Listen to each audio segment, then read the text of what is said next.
이제 3월이 되었습니다. 벌써 2월이 지나가고 3월이 되는데 3월이 되면은 우리나라 참 바쁩니다.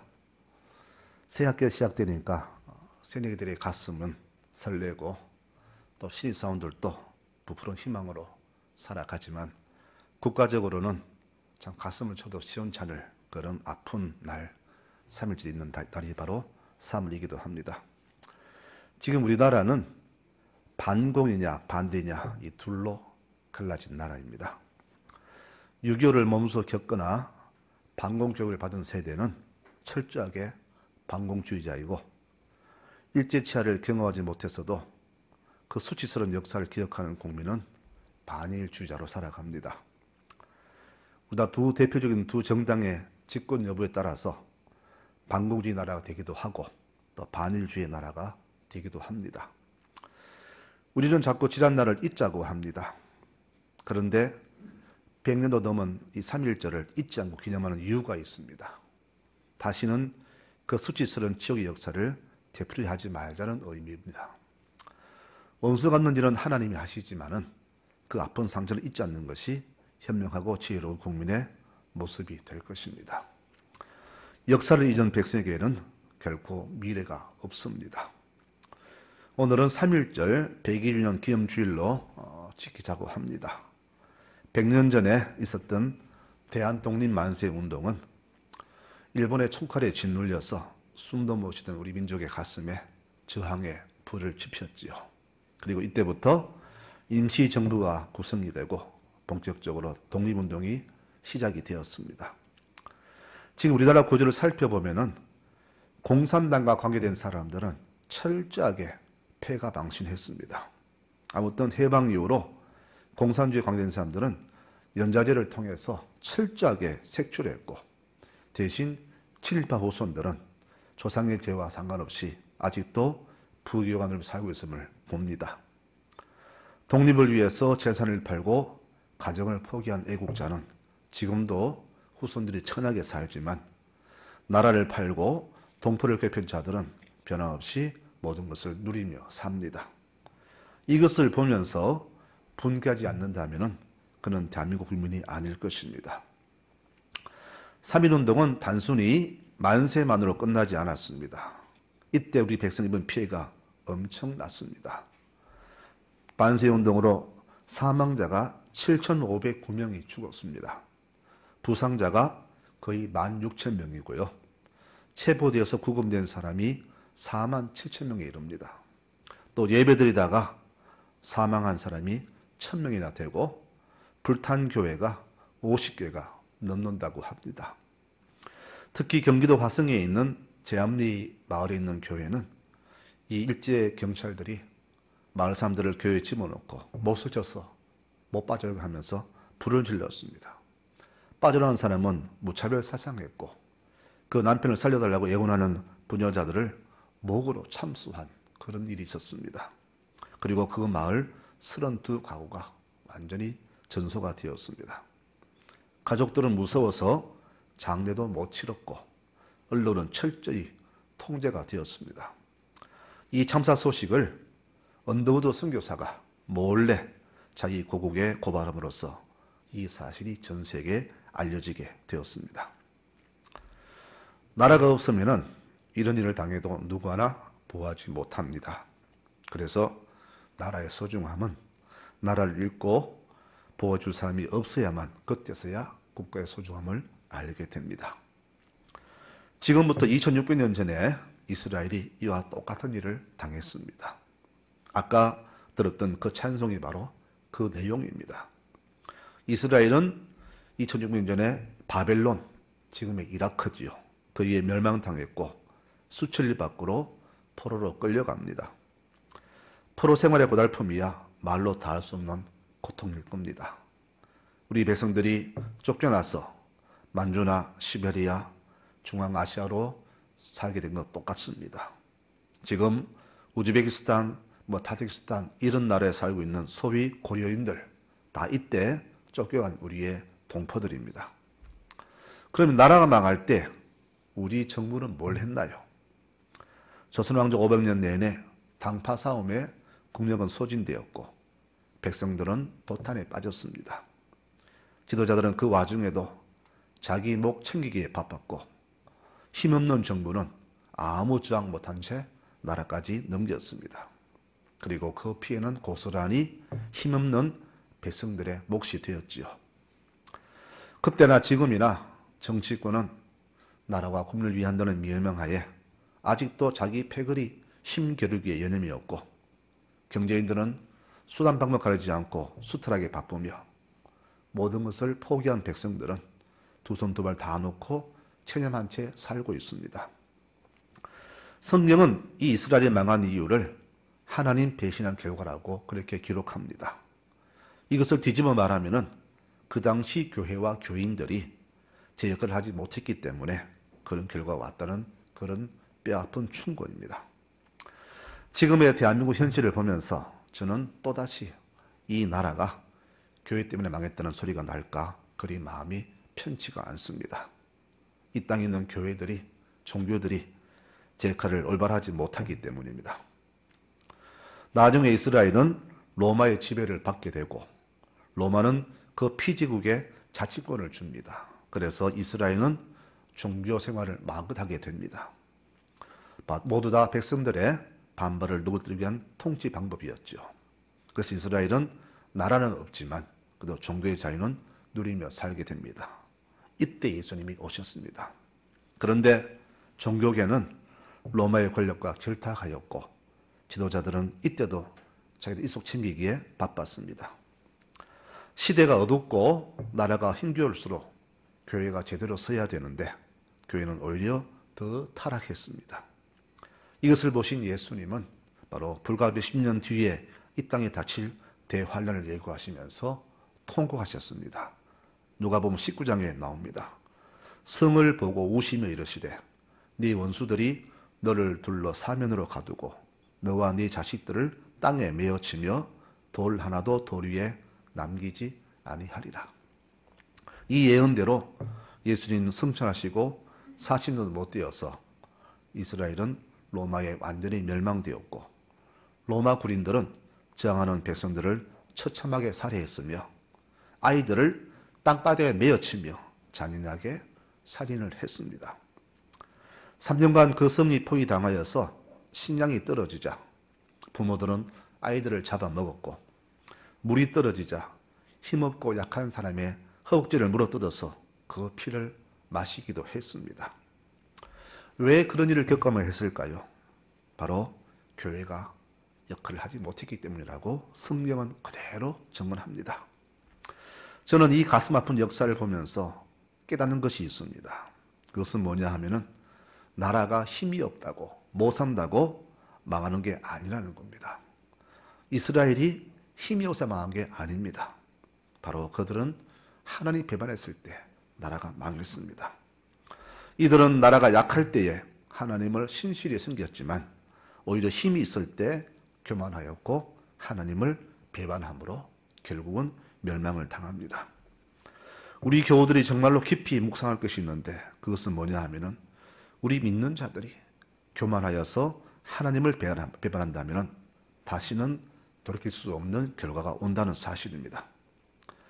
백성이 타락하고 나라가 타락해도 믿는 자들만 올바로 서 있으면 이 나라는 절대 망하지 않습니다. 소돔성이 힘이 없어 망한 게 아니잖아요.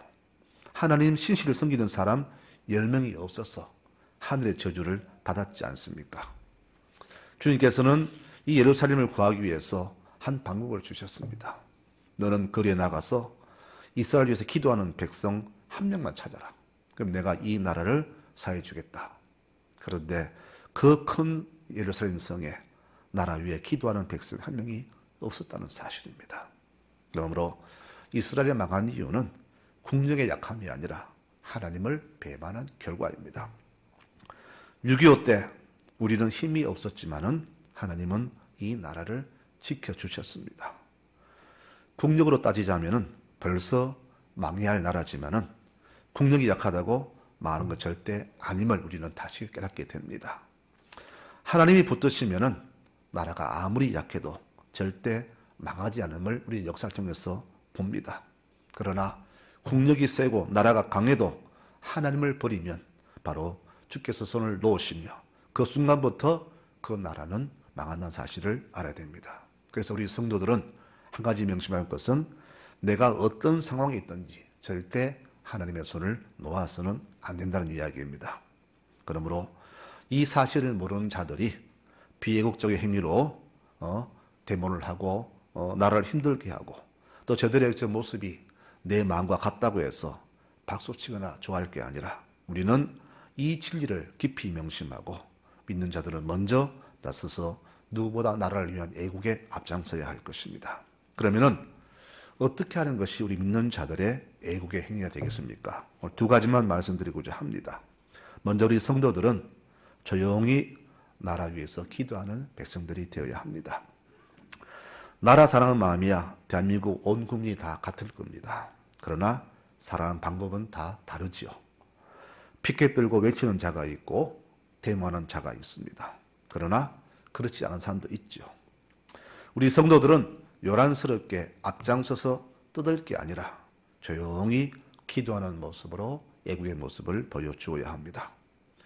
지금 세상이 너무 시끄럽습니다. 모두가 아무 말 막 내뱉습니다. 모두가 자기 생각대로 말을 막 함부로 합니다. 나름대로 나라 사랑한다고 자유민주주의 시킨다고 하지만 자세히 보면은 나라 사랑보다는 모두 자기의 이익을 대변합니다. 나라 사랑은 목소리 높이고 정부에 반대하는 것이 결코 나라 사랑이 아닙니다. 오히려 나라가 힘들고 어려울수록 자기 자리를 묵묵히 지키며 자기 소임을 다하는 것이 진정한 애국이 아니겠습니까? 군인은 철책선에서, 근로자는 수출 전선에서, 학생은 학생의 자리에서, 우리 믿는 자들은 기도의 자리에서 조용히 침묵하며 나라를 위한 기도를 절대 쉬지 말아야 할 것입니다. 이것이 바로 믿는 자의 애국의 모습입니다. 두 번째 애국의 모습은 우리 성도는 누구보다 질서를 지키며 살아야 합니다. 질서는 두 가지가 있습니다. 첫째 질서는 이 나라를 세우기 위한 법적인 질서가 있죠. 진정한 애국자는 이 질서를 깨뜨리지 않지만 가짜 애국자는 기존 질서와 법을 깨뜨립니다. 이 국가 질서에는 국가가 정한 질서, 또 사회에서 지켜야 할 질서, 또 가정에서 행해야 할 질서가 있고 또 사람과 사람 간에 지킬 질서가 있습니다. 특히 국가의 질서는 하늘이 내리신 질서입니다. 로마서 13장에 각 사람은 위의 권세자들에게 복종하라. 권세는 하나님께서 나지 않은 것이 없다. 모든 권세는 다 하나님이 정해주신 것이다. 그러므로 이 권세를 거스리는 자는 하나님 명을 거스름이니 거스른 자들은 심판을 자취하리라. 이렇게 분명히 질서를 말씀하셨습니다. 그러므로 이 질서를 깨뜨리는 것은 결코 애국이 아닙니다. 우리 믿는 자들은 누구보다 이 질서를 철저히 지켜야 합니다.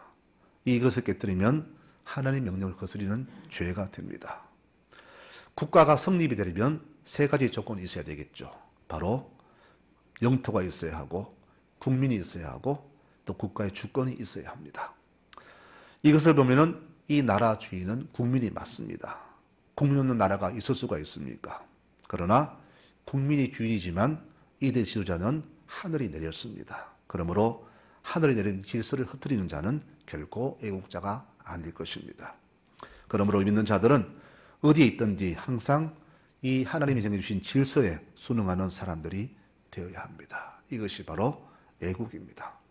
그 다음에 질서는 우리의 삶의 근본적인 질서를 말하는데 우리에게 제일 중요한 것이 무엇입니까? 바로 생명이잖아요. 이 생명을 위해서 하나님은 나라를 세워주셨고 지도자를 세우셨고 질서를 주셨습니다. 그런데 지금 이 나라는 생명이 최고의 선이 아니라 돈이 최고의 선으로 자리 잡았습니다. 왜 이렇게 되었을까요? 바로 우리 삶에서 근본적인 질서가 무너졌기 때문입니다. 생명을 중시할 재판관들은 오히려 백성 위에 군림해서 백성의 생명을 수탈하고 있고 백성을 보호할 권세자들은 법을 무시하며 권력을 행사합니다. 백성들 사이에도 상도덕도 없고 기업 윤리도 없습니다. 사람간에 지켜야 할 윤리와 도덕도 실종된 지 오래되었습니다. 한마디로 사회가 엉망입니다. 여러분, 우리 인생에서 제일 중요한 것이 무엇인가를 아는 것이 바로 질서입니다. 그것은 바로 우리의 생명이잖아요.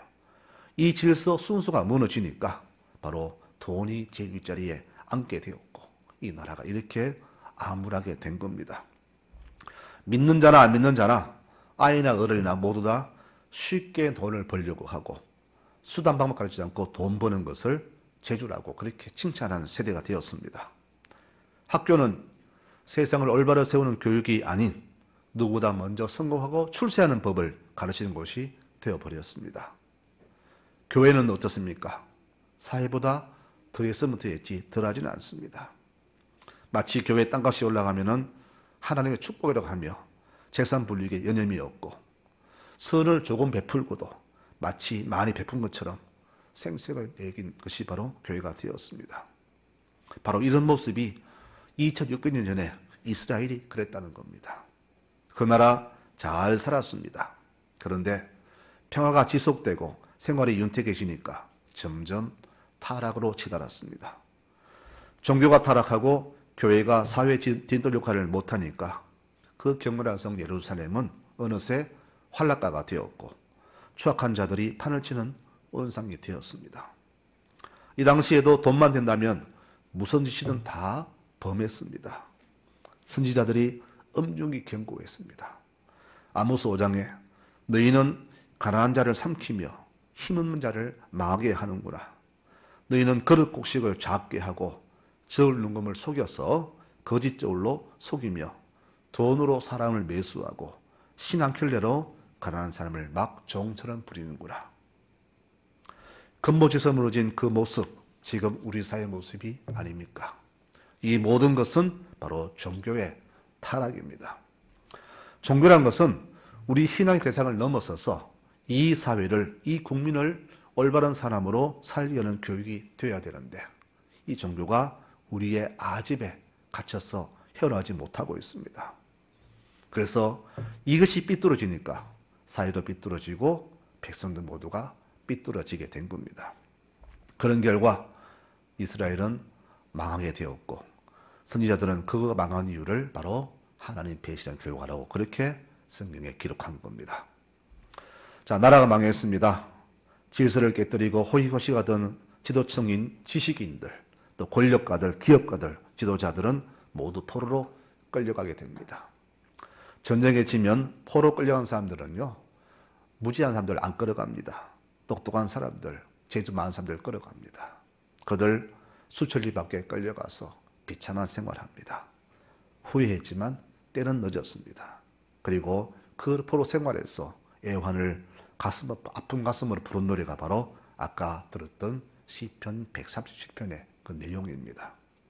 성경은 이 성경 말씀을 다른 말로 표현하자면 이 137편은 슬플 때 부르는 노래 이렇게 표현함이 옳습니다. 우리가 바벨론의 여러 강변에 앉아서 이스라엘을 기억하며 울었도다. 우리 백성들이 중앙아시아로 시베리아로 만주로 쫓겨나서 참 가슴을 쳤던 그 당시 사건들 노예생활을 해보니까 그제서야 국가의 소중함과 하나님을 배반한 결과가 얼마나 크다는 것을 그때서야 알게 되었다는 겁니다. 이스라엘은 국력이 약해서 망한 게 아닙니다. 다윗이나 솔로몬 시대 국력이 막강했지만은 그들이 다른 나라보다 국력이 세서 다른 나라를 정복한 게 아닙니다. 주께서 도와주셨기 때문에 그들이 그렇게 된 것이지. 그런데 그들은 이것을 잊고 마치 자기 힘인 양 교만해지며 결국은 하나님을 배반했잖아요. 결국 그 배반의 결과가 하나님보다 다른 나라 신을 섬기는 것이 더 좋았기 때문에 그들은 하나님을 버리고 우상을 섬깁니다. 돌아오라고 그렇게 많은 선지자가 계셨지만 그들은 콧방귀도 끼지 않았습니다. 불과 100여 년 전에 우리나라가 바로 그 꼴이었습니다. 나라 뺏기고 이름도 성도 글도 뺏기고 내 나라에서 쫓겨나 동토의 땅으로 강제 이주를 당하고 내 사랑한 딸과 누이를 위안부로 뺏기고 나서야 후회하며 울었습니다. 그 아픔은 지금도 계속되고 있잖아요. 지금 위안부 문제가 계속해서 매스컴 장식하고 있는데 볼수록 화가 치밀고 분노가 오르는 것은 왜 우리는 그런 꼴을 당해야 했는가? 도대체 이 나라 지도자들은 뭘 했나? 왜 애꿎은 우리 백성들만 그 피를 입어야 하는가? 바로 하는 것입니다.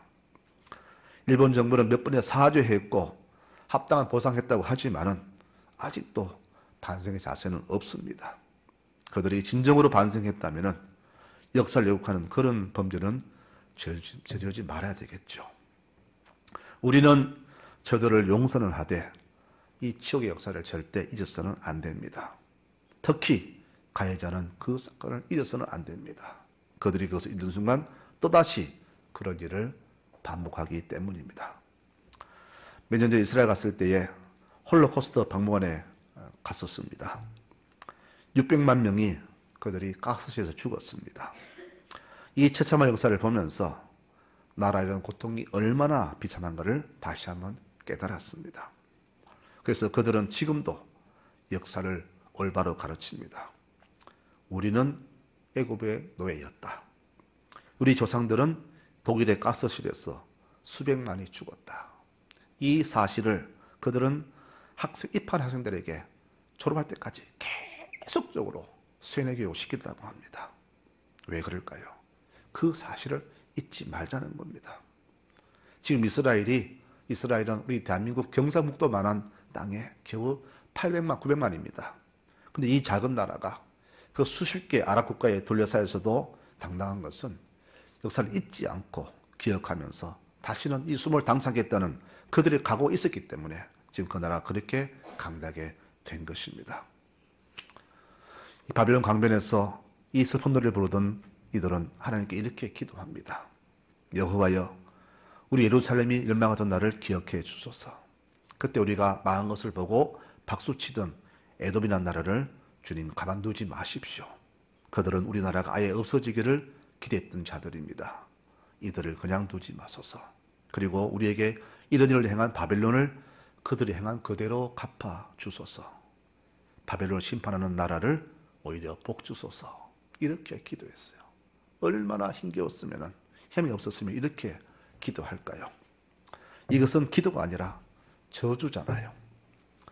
우리도 그렇고 이스라엘도 그렇고 만국의 아픔을 통하여 깨달을 것은 나라가 없으면 국민의 안전은 보장받지 못하고 우리 교회도 결코 보호하지 못한다는 사실입니다. 이스라엘 망할 때 지도자들의 착각은 뭐냐 하면은 이 성전이 있는 예루살렘은 절대 망하지 않는다는 겁니다.